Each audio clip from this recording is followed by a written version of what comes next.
three groupings of questions that I'll ask together in groupings. First, relative to the meditative experience. Without making a system out of it, we want to understand more about the process of meditation, the steps of it, the how-to, guidelines. What do you do in silence? How does one sit in silence? And how does that silence relate to meditation?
If and when one decides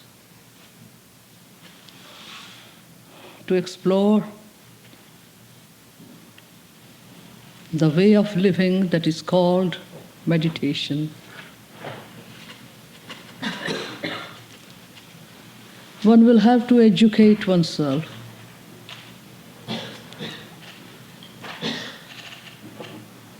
before questioning how to sit down and how long to sit down and what to do when you sit down. Self-education will have to be undertaken so that the body becomes an agreeable instrument, well equipped for such an investigation or exploration.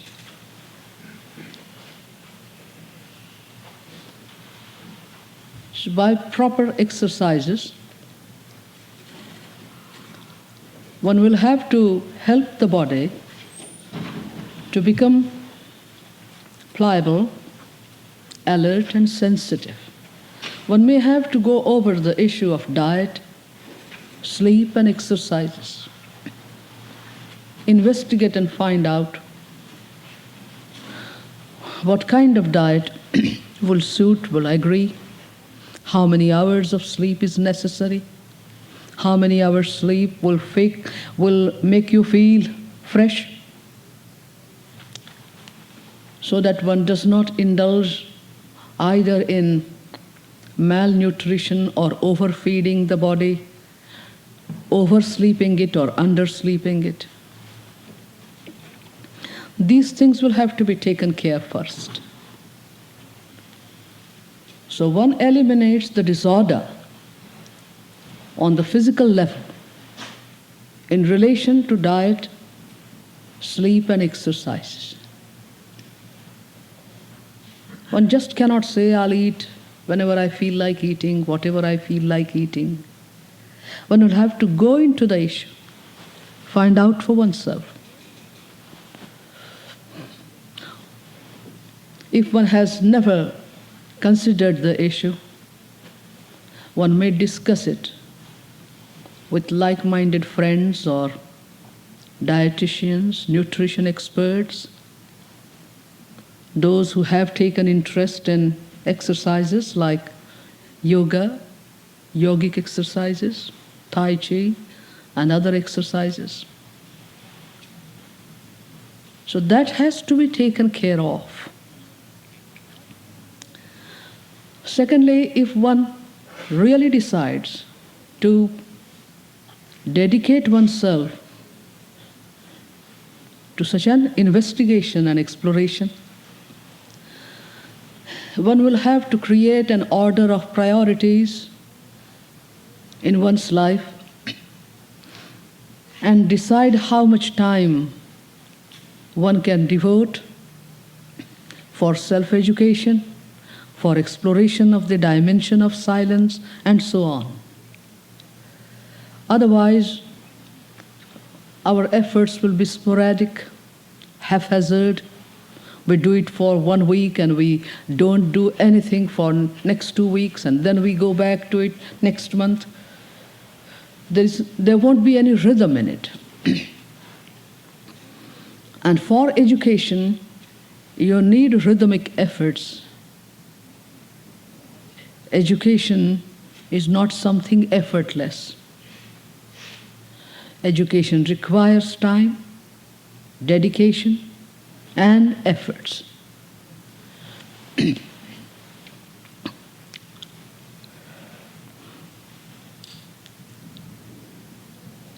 Thirdly, before turning to the dimension of silence,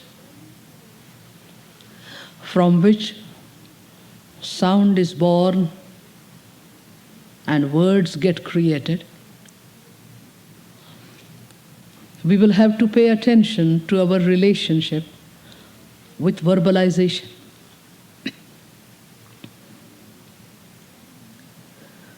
I think most of us are not related scientifically and correctly with speech. It's a marvelous faculty that we have, but we abuse it and misuse it. Speech is for communication, for sharing, but we use it just for the pleasure of talking. We use it as an escape from boredom. The misuse and abuse of this faculty of speech leads to serious damage to the quality of consciousness.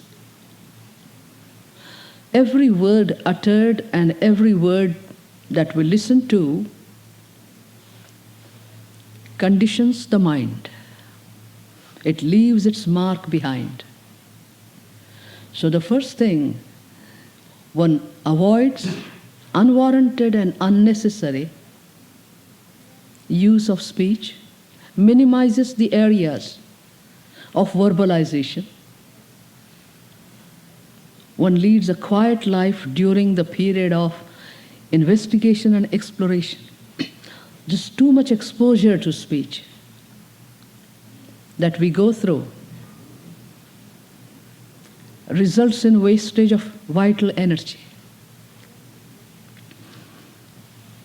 So the unwarranted use will be avoided, and then we turn to the misuse and abuse.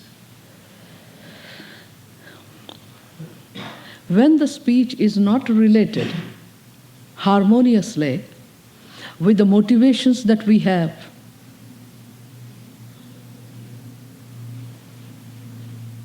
if the motivations are of one kind and our words or speech negates them, conceals them, contradicts them, then we are creating a complication in ourselves. If the speech is not related to our actual deeds or actions, this gap or contradiction between motivation, speech, and deeds, it's a maladjustment, either with the facts, that you do not verbalize them as they have taken place, This is what people call telling a lie or falsehood. You understand, you see the facts as they are, you understand as they are, but when it comes to verbalization, narrating them, you verbalize them in a different way due to certain motivations inside. They get distorted, they get twisted. So this distortion and twisting of facts through our verbalization again leaves a residue behind. These are all impurities in verbalization. They lead to imbalances, because when I have narrated something which I jolly well know is not true, then that verbalization is accompanied by fear for the rest of the time. Then I manipulate my behavior in such a way that the lie, the falsehood I have indulged in should not be noticed by others.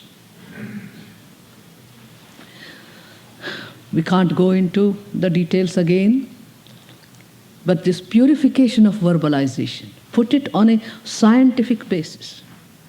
Putting it on scientific basis will purify it.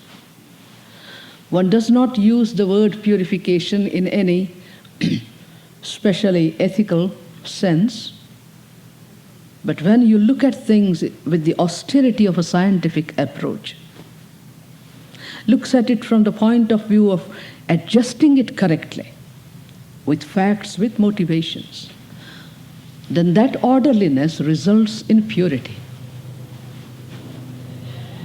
We have to get rid of the toxins of impurities, imbalances from our life.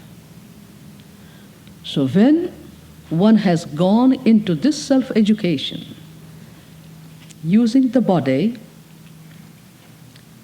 and the speech with a scientific approach,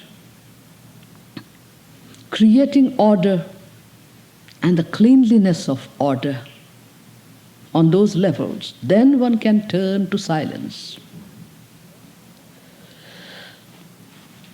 I hope you won't forget that one minimizes the area of verbalization and lives a quiet life during the period of actual exploration. Because if we are chattering, say, 15 hours a day, 14 hours a day, misusing, abusing speech, then even if we sit for 10 hours, 7 or 6 hours in silence, that silence won't have the quality, because these impurities of the 14 hours misuse and abuse, the imbalances, are going to get extended into that silence. You cannot isolate the hours of silence from the way you live for the rest of the time during the day. It's like inhaling and exhaling of breath. It's the same process. It's one movement. They are not two different movements. That in my office, with my family, when I am alone, I'll behave in one way, which is noisy, chattering, gossiping, misuse of everything, and then I'll turn suddenly to silence for 3 hours with an attitude of doing something holy or spiritual, and sit down for those 3 hours, closing my room, and then I'll arrive at silence. It doesn't happen that way. Because the chemical condition of the body, the neurological condition of the body is very important. And what we do through those 10, 14, 15 hours throughout the day and the night are more important than the few hours that you are going to spend in silence. Now you have turned to silence after having gone through all these. Now what do you do? The questioner asks me. Well, one has to sit down in a relaxed way. Which posture? Whichever is agreeable to you. There are the Indian yogic postures. There are the Caucasian yogic postures, Persian Sufi postures, or you may create a posture for yourself, find out one. But the requirement is the spinal cord and the neck should be erect, straight, so that the breathing can take place without any difficulty. When the spine is kept straight and the neck is straight, then there is a kind of rhythm that takes place in breathing.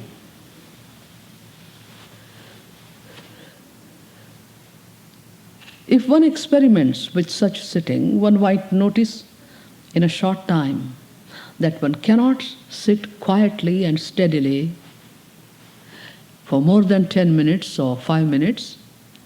One begins to notice the points of rigidity in the body. So one has to help the body to get cured of that. But in a relaxed way, there will be alertness and yet relaxation. If the body becomes rigid in half an hour or 15 minutes, 20 minutes, then you are all the time attentive towards the rigidity. It should be steady but not rigid. It should be relaxed but not lazy. So there is a way of learning how to sit. One does that. Now, voluntary activities are abandoned. One sits there not to acquire knowledge or to acquire experiences, but to plunge into a state of non-action. And one notices that though one doesn't want to think, the tremendous movement of thought is there. For the first time, one notices the movement of thought.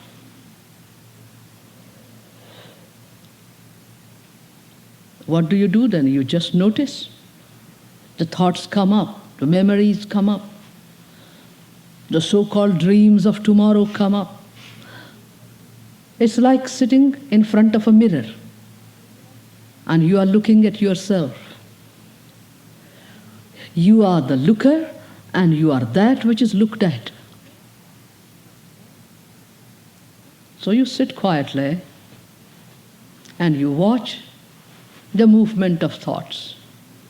Not because you want to watch it, but it is there, it gets exposed.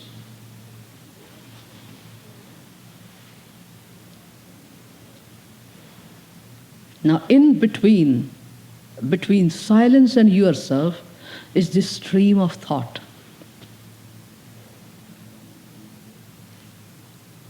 When you see your own reflection in the mirror, there is no other person. You see it, but the it is you. The reflection is not an independent entity. You are looking at yourself. You are reflected in that mirror. In the same way, when you see the stream of thought, you are looking at yourself. The thought is you. You are it. So one notices how this tremendous movement of thought is going on all the time within oneself. It has a momentum not only of one life, of your one particular individual life. It's a momentum of the collective human society, the momentum of the total human race behind it, as it were. So one notices that, one observes that.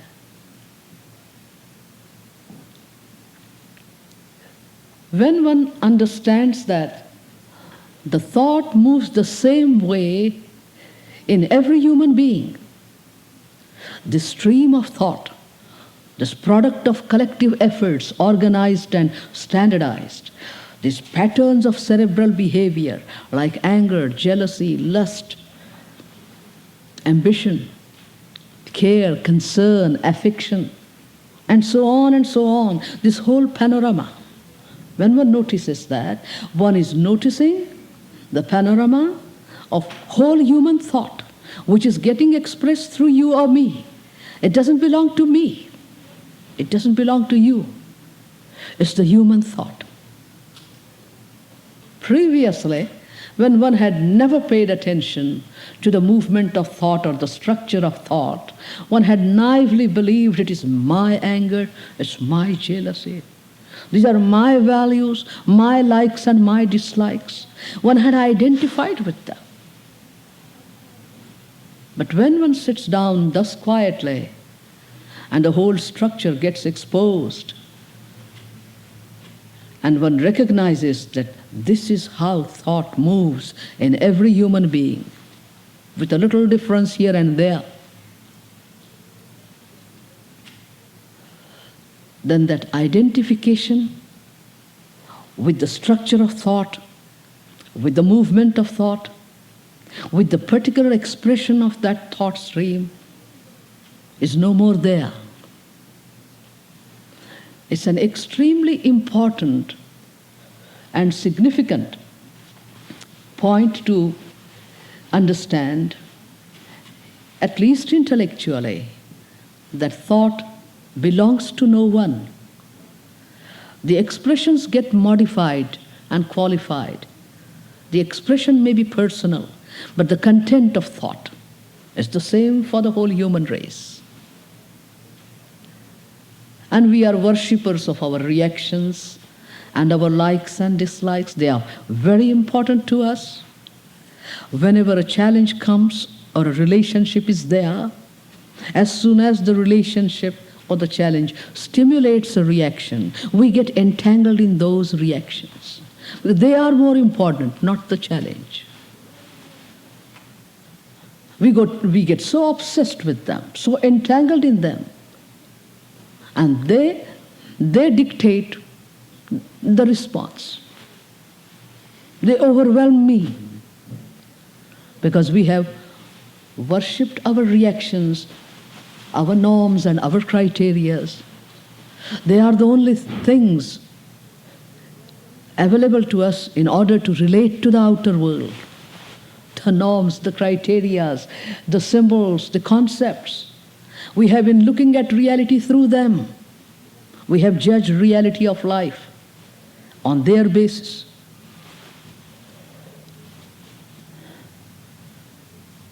But observation exposes the truth of the fact, and there is a relief. One no more identifies oneself with that. If this happens, this does not happen easily, because through the expressions of the thought structure through our daily lives, in our daily lives, we have created images of ourselves. We expressed thoughts, emotions, feelings according to the conditionings, according to the patterns which were fed into us. On the basis of those expressions, we created images of ourselves, or the people around us built up images about us. And when you observe, those images get shattered. You see that you are not the gentleman, or you are not that kind lady, or you are not that generous lady that people had an idea about it. We see the pettiness. We see the suspicious nature. We see the greediness. And the image gets shattered. There is so much pain and agony when the image about oneself gets shattered and broken to pieces. So observation gets obstructed. In many an inquirer, this observation gets obstructed. It does not open the doors to the dimension of silence, because the images are hurt, they shattered, and people enter into self-pity or sadness or a sense of helplessness and return from the observation backward to where they were, from where the observation has started. So please do see that this reaction-free observation, attentiveness, it's a non-evaluatory perception that takes place in observation. If that is sustained, then only there is this freedom from the stream of thought. We no more identify with it. Non-identification is the content of freedom.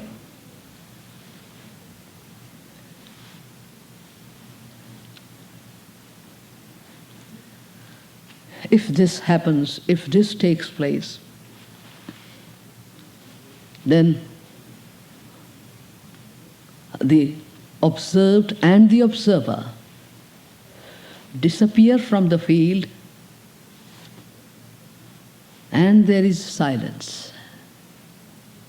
Because the contents have been observed without disturbing the stream, without suppressing or repressing the scene. The conditionings being finite, they are not an endless process.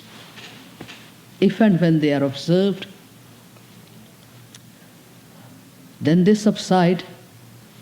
There is neither the observed nor the observer, and a silence.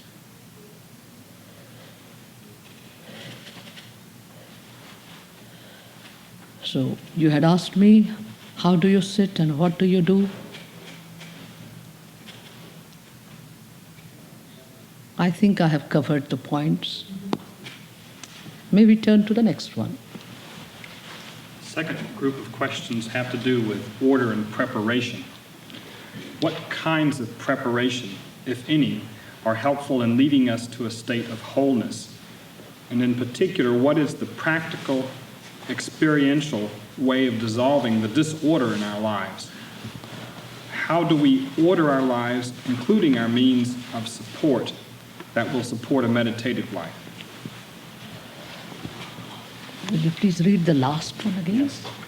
How can we order our lives, including our means of support, our livelihood, such that that will support a meditative life?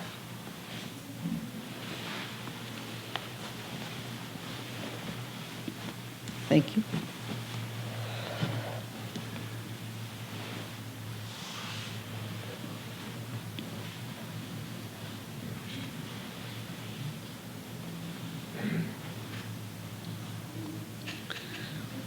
It seems to me that the way to eliminate disorder is to act upon one's understanding instantaneously,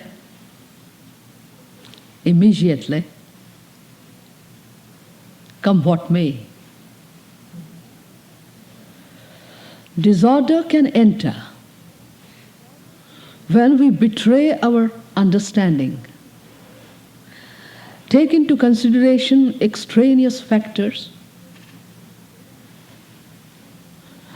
and brush aside our own understanding.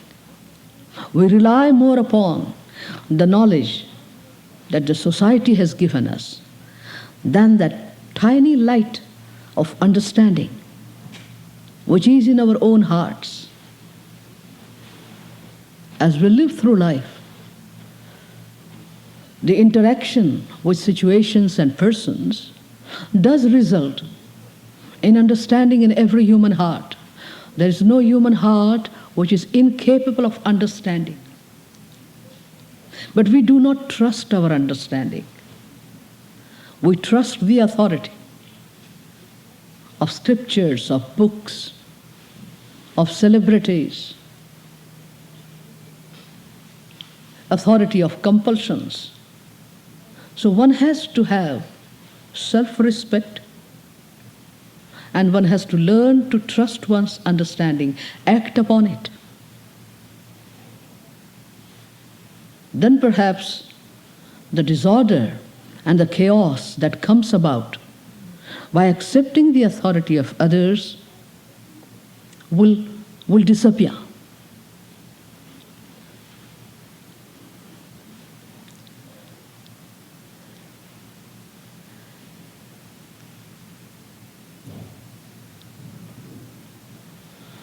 This reverence for life within us is so difficult to come by. We may be attached to ourselves, but how many of us really love ourselves and respect ourselves, respect our bodies, respect the life within us?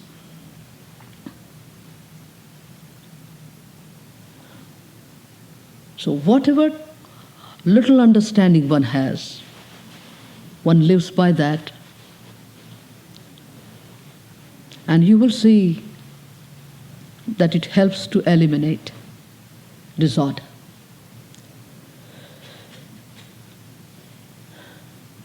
Secondly, one decides not to do anything inattentively, not to live casually, lightly, carelessly. Most of the time we are preoccupied, distracted, we live half-heartedly. Throughout the day, we are never fully attentive, thoroughly attentive at any moment in any relationship. So, for eliminating disorder, this thoroughness and this total attentiveness is a thing that might help. Because in the light of attentiveness, there cannot be any disorder, postponement, laziness. How can and when can one do this? When one realizes that it's the today, only today that we have got to live. Every day that comes, if we look upon that as the only time to live, if we are aware that death is there by our side as a part of life, and if we miss the opportunity to live today, to discover today that tomorrow might never be, that sense of urgency comes about when one recognizes the inevitability of that majestic death. So, recognition of death as the part of life. If we banish it from the fold of our attentiveness, and if we are afraid of it, if we do not like even to recognize the fact of death as being there all the time with us, then we can go on postponing things. Postponement leads to confusion. So, recognition of the ever-present death by our side, today being the only day when action can take place. No action can take place in tomorrow. And trusting one's own understanding.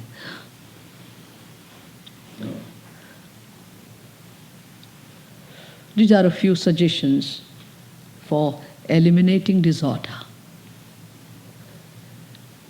One may as well mention one more point, that when we act out of our own understanding, and that leads to some pain, society does not approve of it. Society will approve of the action that is taken in herd mentality. When you follow the fashion, the mode of action, accept the value structures, but when you begin to think for yourself, understand for yourself, stand alone in your own understanding, and relate that understanding to your daily living, the people around you may not understand what you are doing. They might think you are crazy. You are not following groups. You are not following patterns. You are daring to stand alone psychologically. So, people around may not understand, may misunderstand, may misinterpret. So, for trusting one's own intelligence and understanding requires a kind of fearlessness. To have that tiny lamp of your own understanding and walk in that light, alone with the truth of your understanding, alone with the wholeness of life around you, it requires a fearlessness. Though we talk of freedom, our minds deep down are inclined toward joining groups and societies and organizations and institutions. We feel secure there when we are with a group, when we are with an organization. We follow an ideology accepted by many. Then we feel safe and secure. And we feel insecure in our own understanding. As we had mentioned this morning, meditation is a way of total freedom. So, in order to trust one's own understanding, fearlessness is necessary. The humility to learn and the fearlessness to live. So when one is in love with life, then only one gets equipped with such fearlessness and such self-respect. Is that what was asked in the question, or am I going astray? That was asked in the question. The second part of that, Yes. though, has to do with, and maybe you've answered it, with livelihood. How we earn our livings, and whether or not there's any way that's significant in terms of ordering that particular type of activity, such as right livelihood. Is right livelihood significant in looking for a meditative life, supporting a meditative life?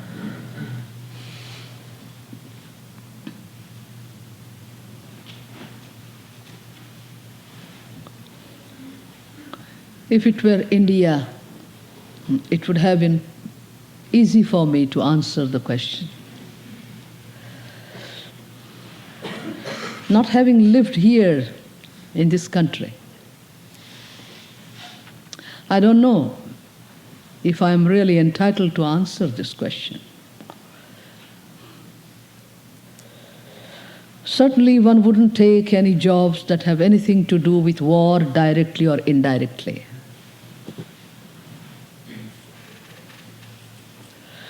Certainly, one would not associate oneself with political parties that are existing in countries all over the world, so perhaps in your country too, that work fragmentarily in an anti-spiritual way. They do not recognize the value of life.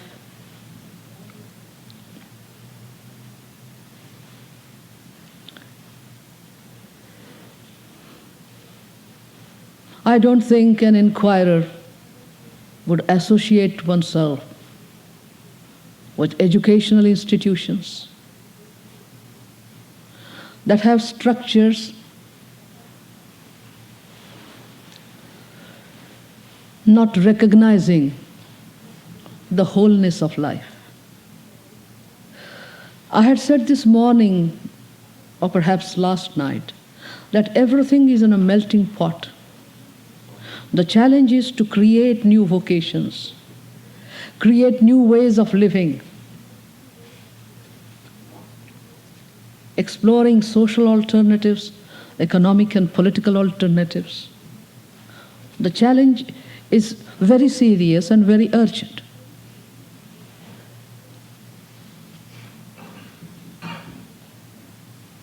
I don't know how agriculture is in your country.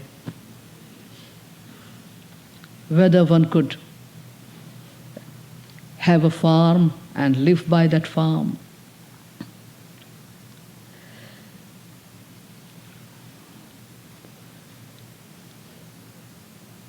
If a group of inquirers could come together, then perhaps they could find a way out. I'm not talking about communes and communities. USA has tried that in 60s and 70s.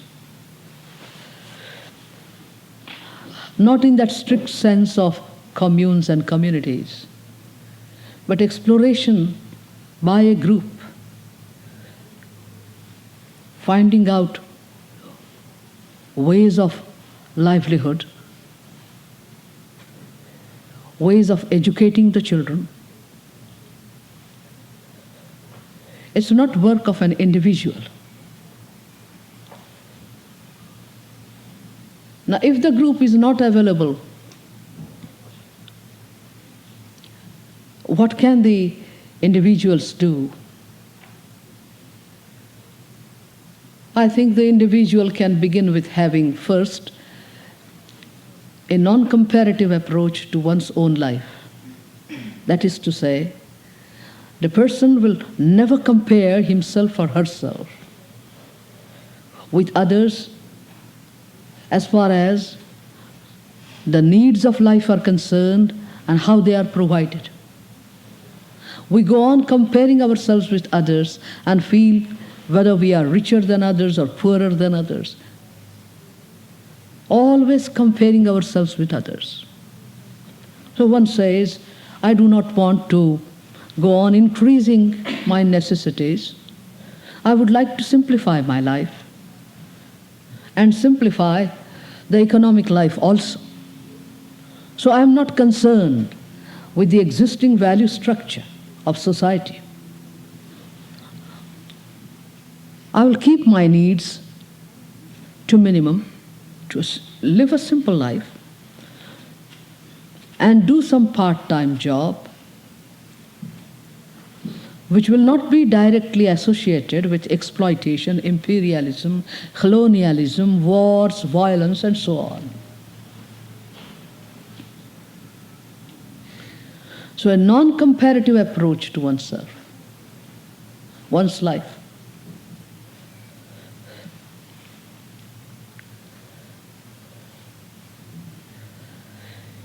Is that what the questioners want to know, or have you got something else in mind?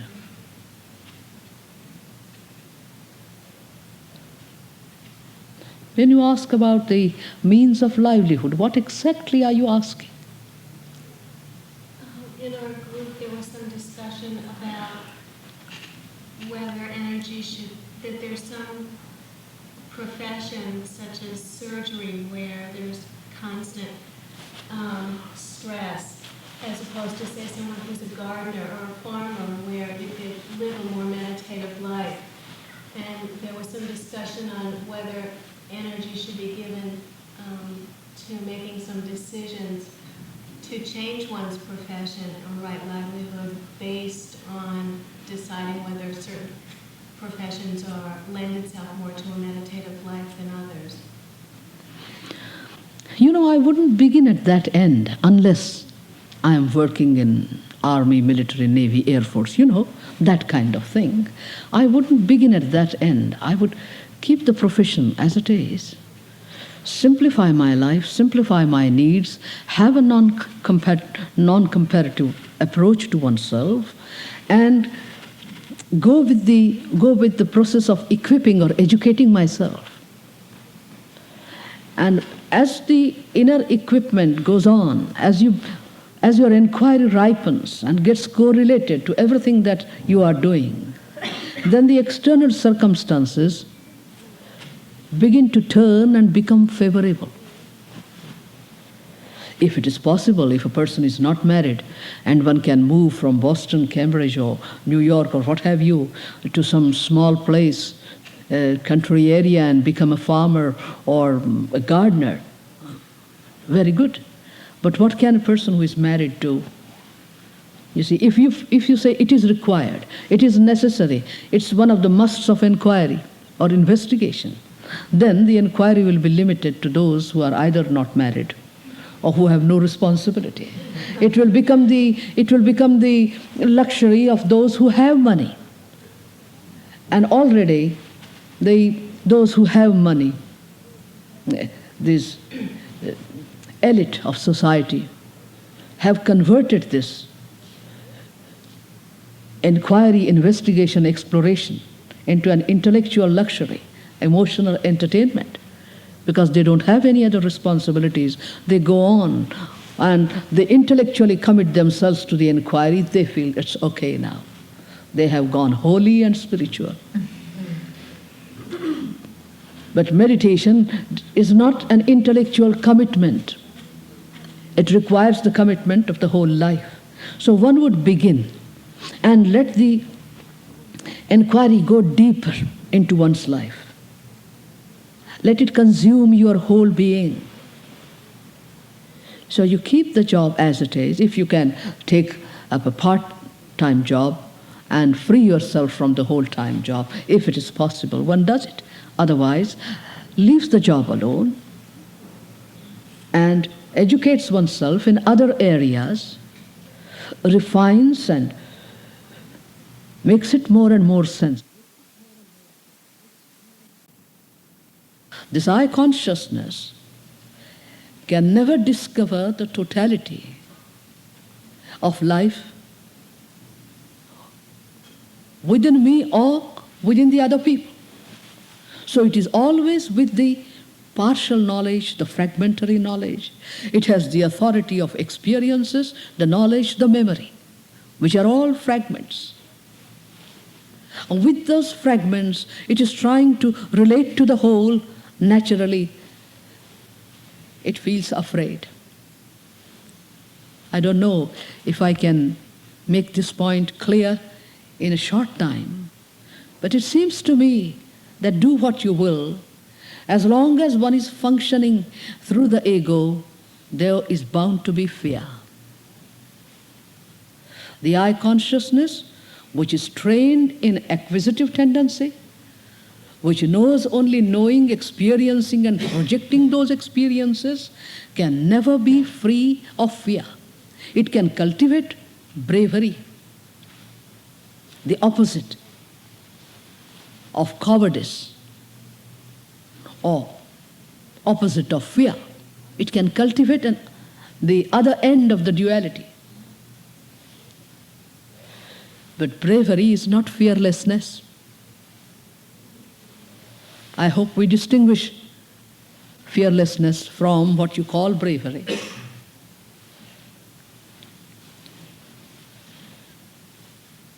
So we are afraid because we work through the center of the me, the center of the ego.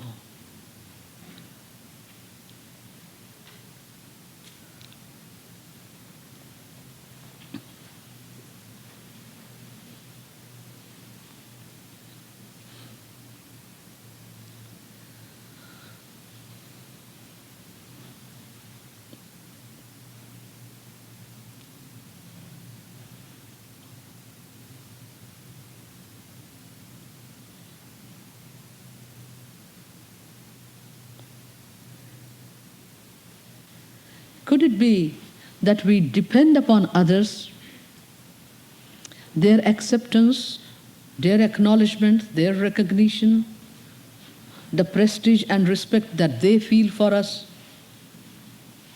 in order to respect ourselves? Are we depending too much on others? So we look around, we look into their eyes, and we are afraid to act, not knowing. If there is a dependency upon others, I think fear will accompany that dependency. If one begins to trust one's own understanding and act upon it, then we won't be looking into the eyes of other people to find out whether they acknowledge what I am doing as right, whether they accept what I am doing as correct, whether they respect me for what I am doing.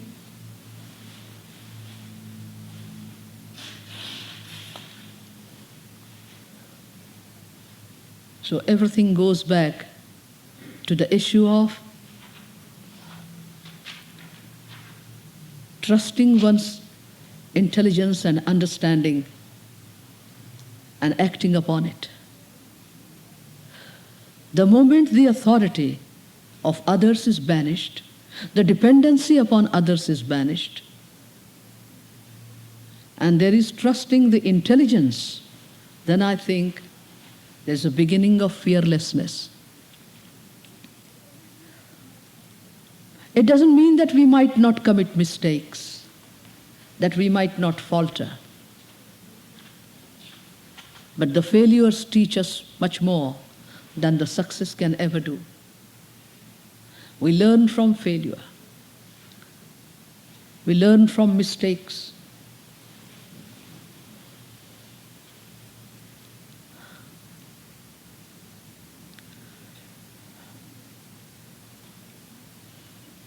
Last point. As we live more and more in a mechanized society, computerized society, society that has gone through cybernetic revolution, we deal with machines where you put things together and you arrive at a precise result. You drive a car, drive a plane, you deal with machines, and the results are foregone conclusions. You just manipulate.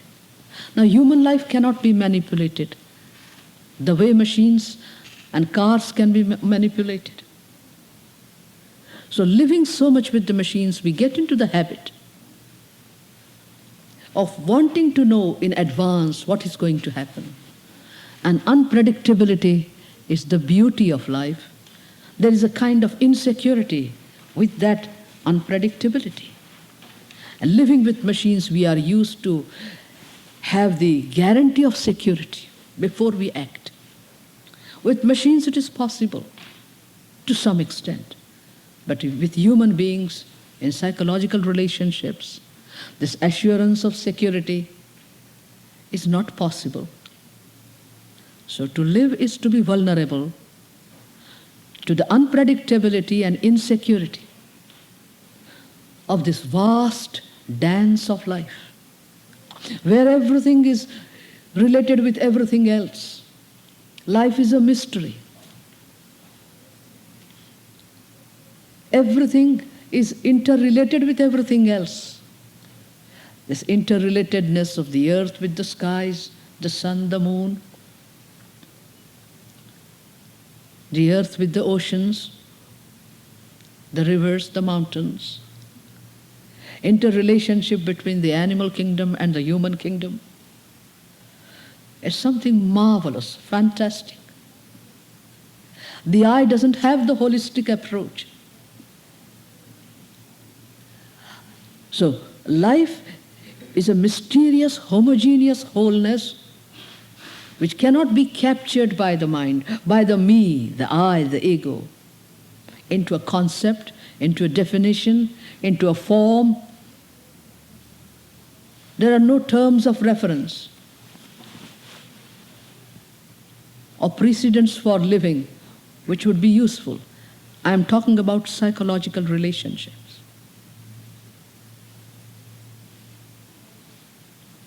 So the me always feels insecure.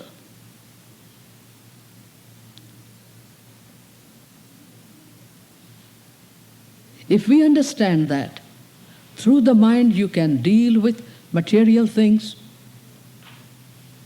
on the physical level, to some extent on the psychological level, but relating to the wholeness of life is not the job of the me. And there is this vast infinity of life, of which we are organic parts. When that awareness of the wholeness is there, my friends, fear disappears. It is only obsession with the part and the fragment that stimulates fear.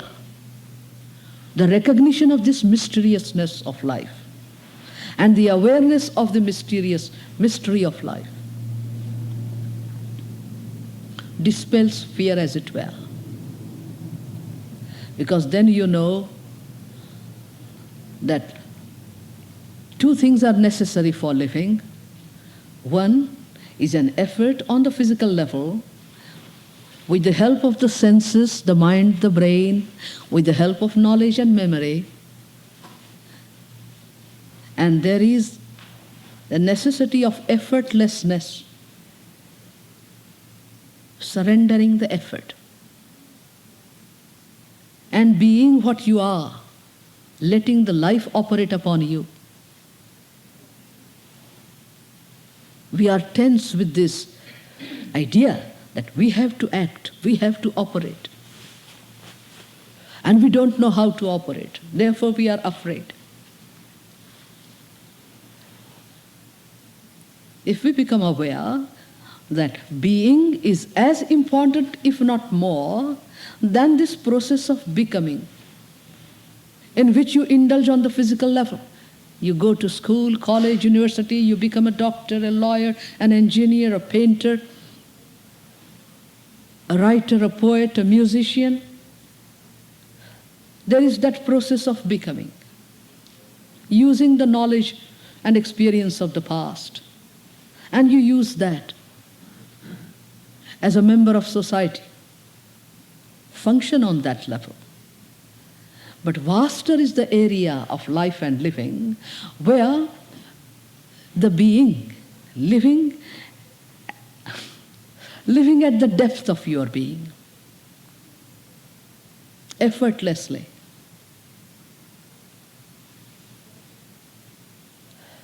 is also necessary.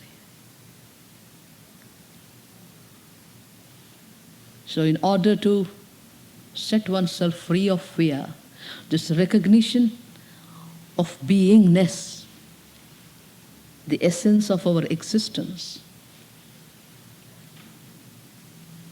and relaxing into that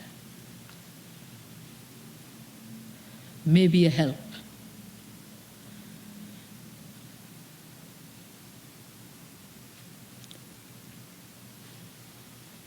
Yes, sir. What is the function of that which we know in our life? We talk about living in the today. What about past experience? What about things that we have learned from the past? I think in the last few minutes I dealt with it when I said that the process of becoming through knowledge, acquisition of knowledge,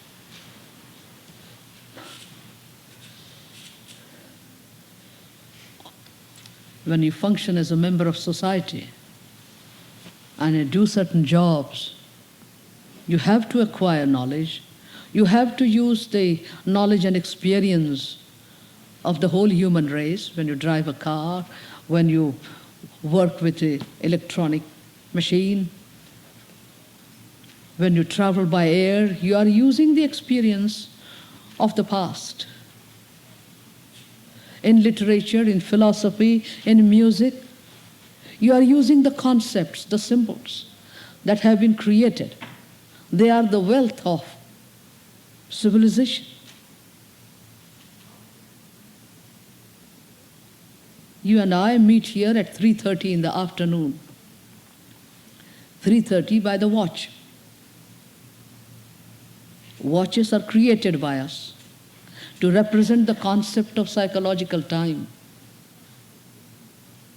We have tried to measure the easiness of life, and we created the measurement of minutes, hours, weeks, years, centuries.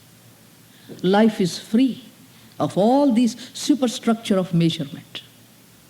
There are neither hours nor weeks in the reality. But this is a concept, time. And we have used it, we are using it.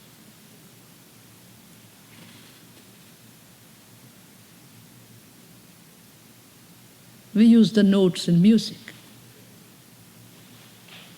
compose music. We use the words, whether you write poetry or essays. You are using the past. So the conceptual world created by human race is a vertical growth from the perceptual level on which the animals live.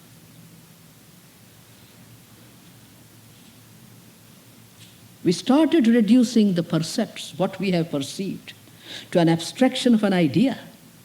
It's a very important event in the growth of human civilization. A concrete event gets converted into an idea. You organize the ideas and you construct a thought, something beautiful. But if we feel that this conceptual world that we have created and the symbolology that we have created is the essence of reality, then the misery begins. They are structures created by man.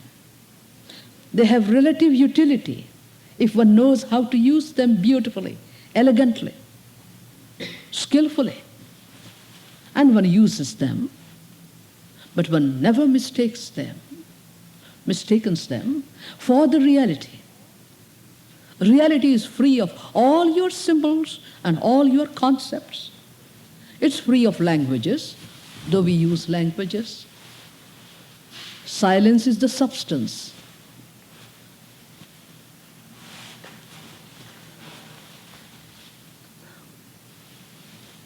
And speech is our creation. Languages are our creation. But they are not less beautiful because they are created by us.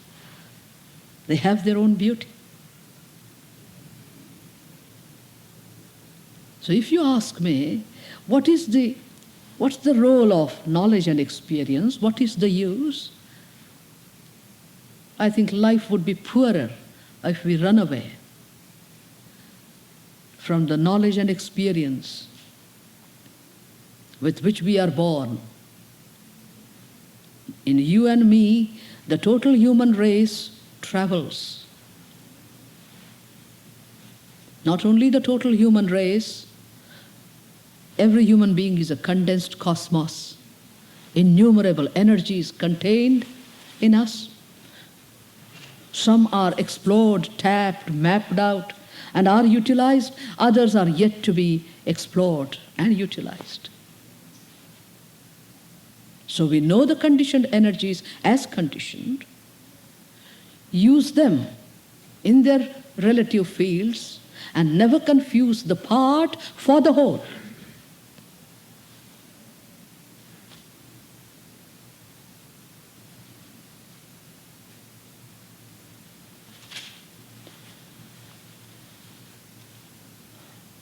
When the symbols are recognized as symbols, concepts are recognized as superstructures created by us, then they can't do any harm. But if they become the authority, if they are mistaken for the totality of life and allowed to govern, regulate, control our life, determine the quality of our perception, and decide the nature of our response, then I think suffering begins.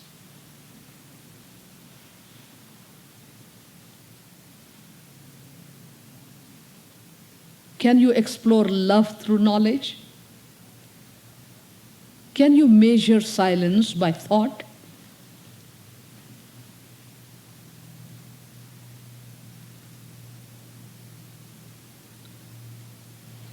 Can you define beauty? So there is a vast area of life where the knowledge and experience of the past, its movement becomes absolutely irrelevant. Its authority is to be abandoned. And one relaxes in the state of non-knowing and allows the interaction between the love, the beauty, the majesty of the universal life, the grandeur of sorrow that pierces your hearts with its sudden appearance. We allow the interaction between death and ourselves to take place. We allow the interaction between love and ourselves to take place,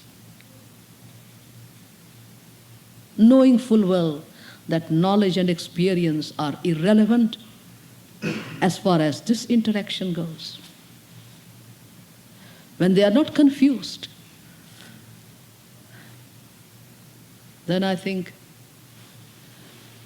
the knowledge and experience has a role to play in human life. We cannot go back to primitivity.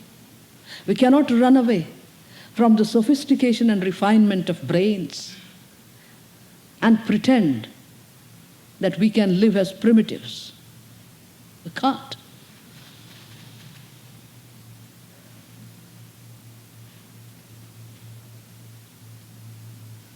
Does that say something relevant to your question? Yes? Yes, please. How does a life of total freedom relate to morality? To? Morality, to moral laws, moral behavior.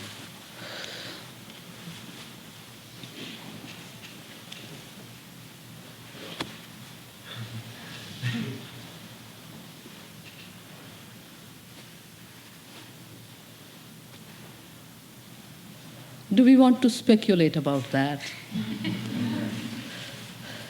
Are we in the state of freedom? Do we want to know how that such a person will function so that we can evaluate and judge the behavior of others?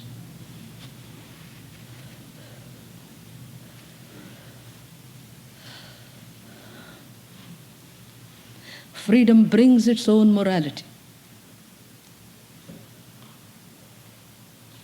The society we are living in is immoral, whether in the East or the West. It's corrupt. It's a chaotic society. Authoritarianism is rampant everywhere. So we don't know what is morality, do we?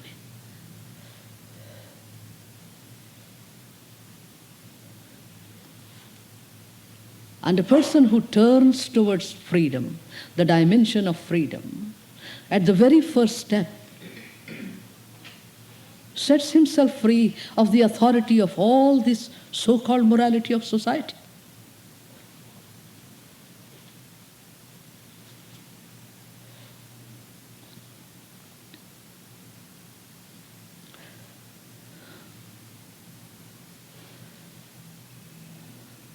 In freedom, there is the awareness of the wholeness of life, homogeneity of life, interrelatedness of life.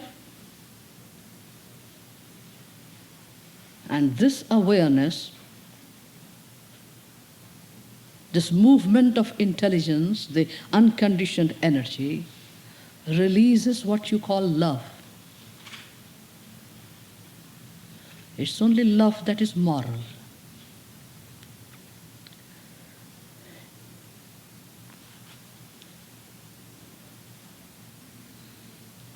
And love is not off the mind. It is not off the mind, it is not off the time. Awareness of the totality expressed in actual relationship is love. Awareness of the interrelatedness results in concern and care. It results in spontaneous friendship. That's why I say freedom brings about its own morality.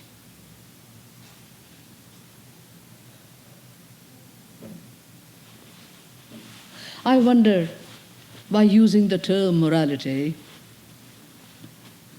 if the questioner is referring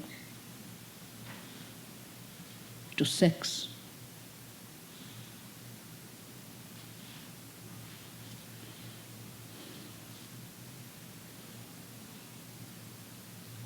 Since the last few decades, there have been efforts to create a sex-centered way of living, sex-oriented way of living, having got tired of all other sensual pleasures, and having been rendered passive by this highly industrialized and mechanized society, that area of sensual pleasure remains where one feels that one has the initiative.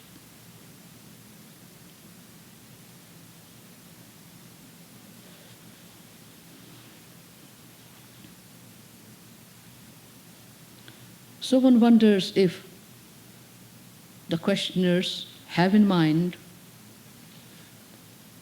this issue of sexuality.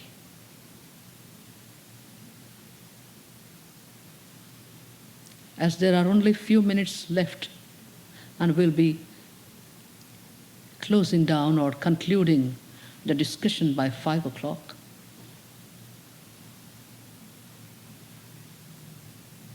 I would request you to look at this issue rather seriously and fundamentally, whether any instincts that we have incorporated in our bodies in biological structure have remained purely biological for human beings.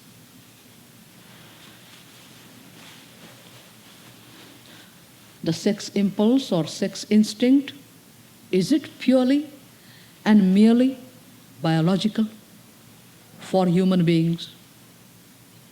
Or has civilization and culture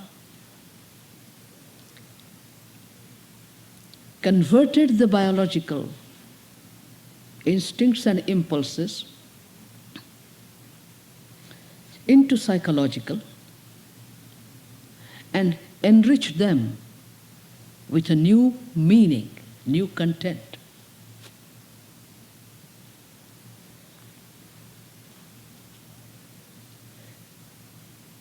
So all efforts to reduce sex relationship only to the level of sensual pleasure, to separate sex from love and the responsibility of parenthood, are not going to succeed, however hard people might try. They might try for some more years. Sex revolution, freedom in sex, sex-centered living. It's a creative energy, very sacred, very holy, that we share with the divinity.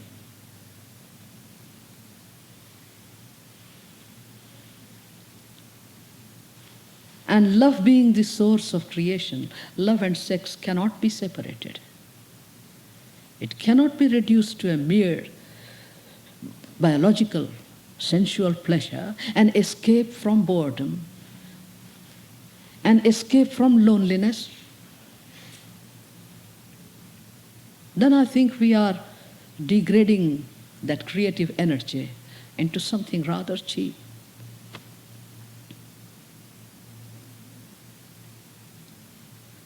When it gets associated with love, and when it is correlated with the whole of our life, then there is a morality about it. In fragmentation, there is immorality. And in correlating every particular action to our understanding of the totality, morality comes about.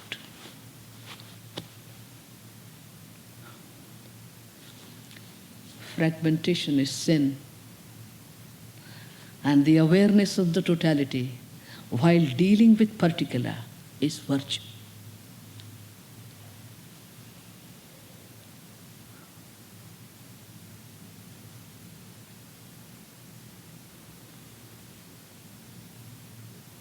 One who has tasted the nectar of freedom will obviously never think of encroaching upon the freedom, the privacy of another person. One who respects one's understanding will never expect anyone else to accept his or her authority. Such a person would never like to impose his or her authority upon others. Leave aside imposing authority, one wouldn't like to cast a shadow on the face of a fellow human being. One would live in life in such a way that one does not leave any footsteps behind. Like the birds that fly in the air, they don't leave any trails behind. They sing their songs and depart. So in the sacredness of that aloneness and solitude of freedom, there cannot be any corruption. There cannot be any domination. Cannot be assertion, which is the beginning of aggression and violence. So freedom from the authority of the past, freedom from the momentum of the conditioned mind, brings about its morality, which we do not know, even though I may go on describing. Whatever you will listen will get reduced to an idea. I may be sharing facts, and yet it's quite likely that these words are received as ideas or get reduced to ideas. Therefore, one hesitates to talk about the state of freedom and what happens and how does that person behave.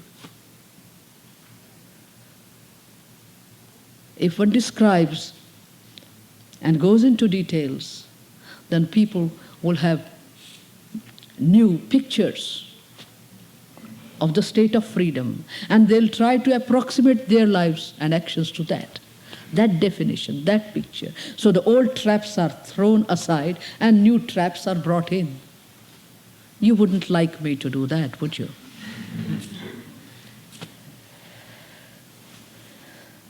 And the watch says it is 5 o'clock.